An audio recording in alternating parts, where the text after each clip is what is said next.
Hillside Roller Coaster.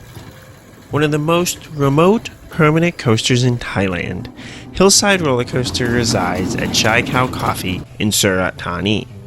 The setting, with a tree-covered mountain or rock in the background, is fascinating. But how good of a kiddie coaster is this, and is it worth a trip down to the south of Thailand? The area directly around Chaai Khao Coffee is fairly rural, as there aren't other big towns around this area. If you're looking for a hotel in the area, I've stayed at 2 hotels, a very basic roadside hotel 5 minutes north of the exit to Chaai Khao Coffee, and Had Lamay Resort, which is 30 minutes to the north and has an okay beachfront with a delicious seafood buffet next door, while having great charm as a small, rural seaside area. The other major cities around this area are Surat Thani, about an hour to the south, and Chumpon, about an hour and a half to the north.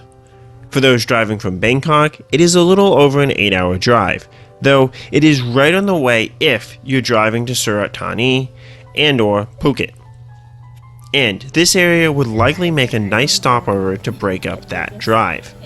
If you're coming from Phuket, it is still 3.5 hours northeast of the island, and even an hour drive from the airport in Surat Thani. This is an isolated coaster that likely will be one few enthusiasts will seek out in Thailand. Starters, my visit came with bad timing, as the park was just reopening from being closed for a couple of days. It is common for local businesses in Thailand to close for a few days if their owners wish to go out of town or otherwise be occupied. They clearly post all of this, along with many other things on their Facebook page. So if you have any concerns before going, feel free to reach out to them there.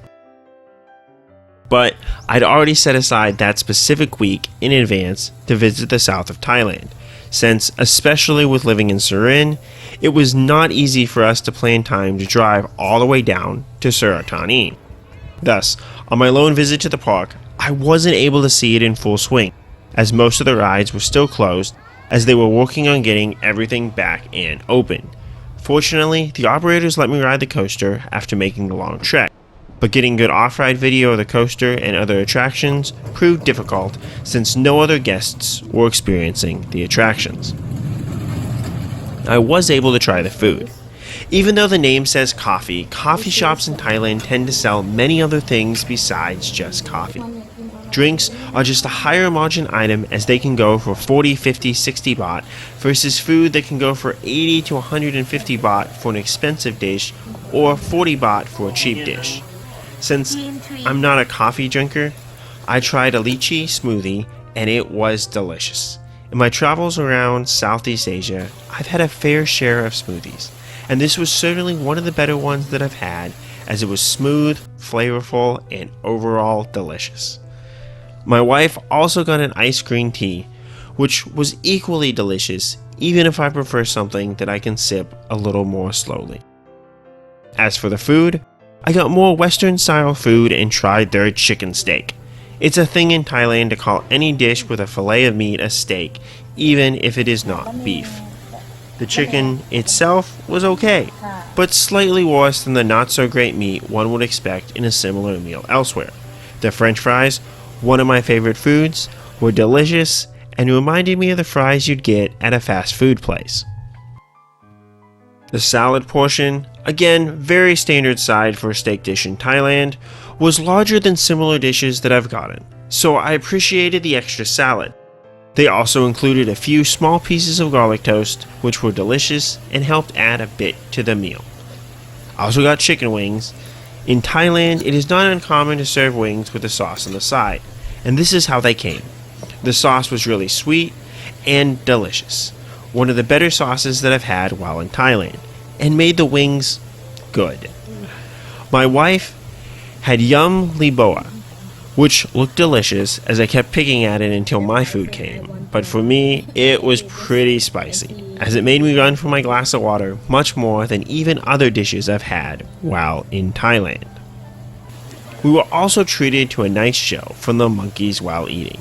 The staff said that it isn't super common for the wild monkeys to be so energetic and close, but the logo for Chaai Khao Coffee does have a monkey, and the staff were familiar enough with the monkeys that they said they likely won't cross the river to be in the restaurant or amusement park area. The food itself wasn't the cheapest, as with drinks, our meal cost about 549 baht, which is on the high end of standard for Thailand, but within a semi-reasonable price range.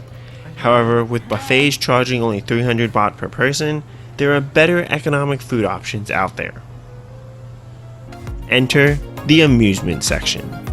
The specialization of this restaurant isn't the abundance, price, or quality of food, but the kid-friendly attraction park located on site. Jungle Day Cafe is a restaurant that also operates two amusement parks in Thailand, Phuket Jungle Adventure and Jungle Adventure Park, both up in Chiang Mai. But this is on a smaller scale, similar to a local carnival. Though I didn't see the rides running, so I can't confirm if they all work, they appear to have a kiddie swing, a portable style Ferris wheel, a small spinning car ride, a small kiddie train ride, a covered pool area, which is a nice plus for Thailand, a playground, and what appears to be some kind of racetrack. And of course, their roller coaster. This is a nice collection for kids and families, and rides seem to run about 15 baht per ride, which is very reasonable as normal prices would be closer to 40 baht for carnival style attractions. The coaster itself appears older, so it was likely purchased from a traveling operator or otherwise relocated from somewhere else. This coaster, however, allows you to walk all around it and get really close with only a very small bit of fencing at one point. Though this seems to pose a small safety risk, it would have been great if the coaster would have been running more, as taking off-ride video of this coaster would be easy and beautiful. The coaster starts with a small lift hill before turning drop. The drop doesn't offer a drop feeling, but gives you a little bit of speed that helps give you a small shuffle in the valley of this drop. This is followed by a mini wave turn that has slow speed and a little bit of banking, so you'll only get the slightest of laterals here. This is followed by a small valley where you'll get some shuffling back and forth that helps to amplify any laterals you might be feeling, followed by another wave-like turn that feels similar to the first, though this one has a slight drop towards the end to get you under the first part of the coaster. After a small straightaway, you go up a hill that flattens out immediately on the other side, so there's little airtime to be had here. The final turn is relatively unbanked, but your speed is slow enough here that it only offers a small amount of laterals, which mainly come from any shuffling you might be experiencing in the coaster. Presumably, this coaster then does extra laps in kiddie coaster fashion, since we had to plead with them to let me ride, as the rides weren't really open yet. It did 5 laps on my ride, but I'm not sure what the standard amount is. Overall, how good is Hillside Roller Coaster? The setting and backdrop for this park is absolutely gorgeous. It helps to elevate this as a kiddie coaster. However, none of the elements on this coaster stand out, which normally there's 1 or 2 memorable moments for me, even on a kiddie coaster. As a coaster, it reminds me of a much smaller version of Super Grover's Boxcar Derby at SeaWorld Orlando, since they both seem to focus on similar gimmicks. Since I ranked that version of Super Grover's Boxcar Derby rather highly in my rankings of kiddie coasters, that helps elevate this coaster slightly higher than maybe it should be based on its actual experience. I rank it right below fellow Thai coaster Rith Vai Ha that I rode as a traveling coaster at Sung Song while I lived in Korat, and, despite its looks, does offer a solid coaster experience. I place Hillside Coaster right above Kiddie Coaster at Fun Spot Orlando, which offers a decent drop and nice rocking on the final hills, but just doesn't offer as complete of an experience as this Thai coaster, at least in my opinion. As for the park, Chaai Khao Coffee is a nice place to stop if you're looking for a remote coaster credit, and is only a 10-minute or so drive off the main road traveling from Bangkok to Surat Thani. However, the park is mainly geared towards young kids. Places like Yo-Yo Land have options that are enjoyable for adults, especially those who enjoy theme parks. Whereas here, the park is beautiful and focused on providing entertainment to families, but lacks a truly approachable charm for thrill seekers. Some of the food is decent, with particularly good smoothies from what I've experienced. But the experience of similar food can be had wherever you are in Thailand.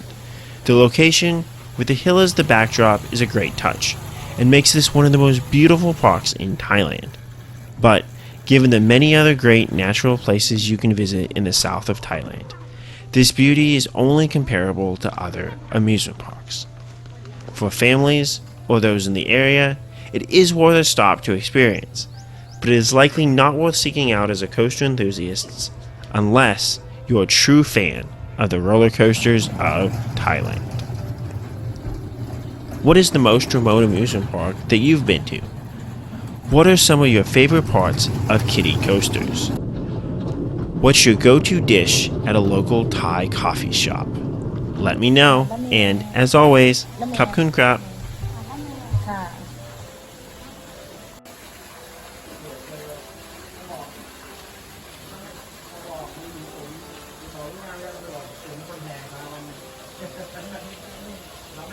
คันนี้มั้งสิ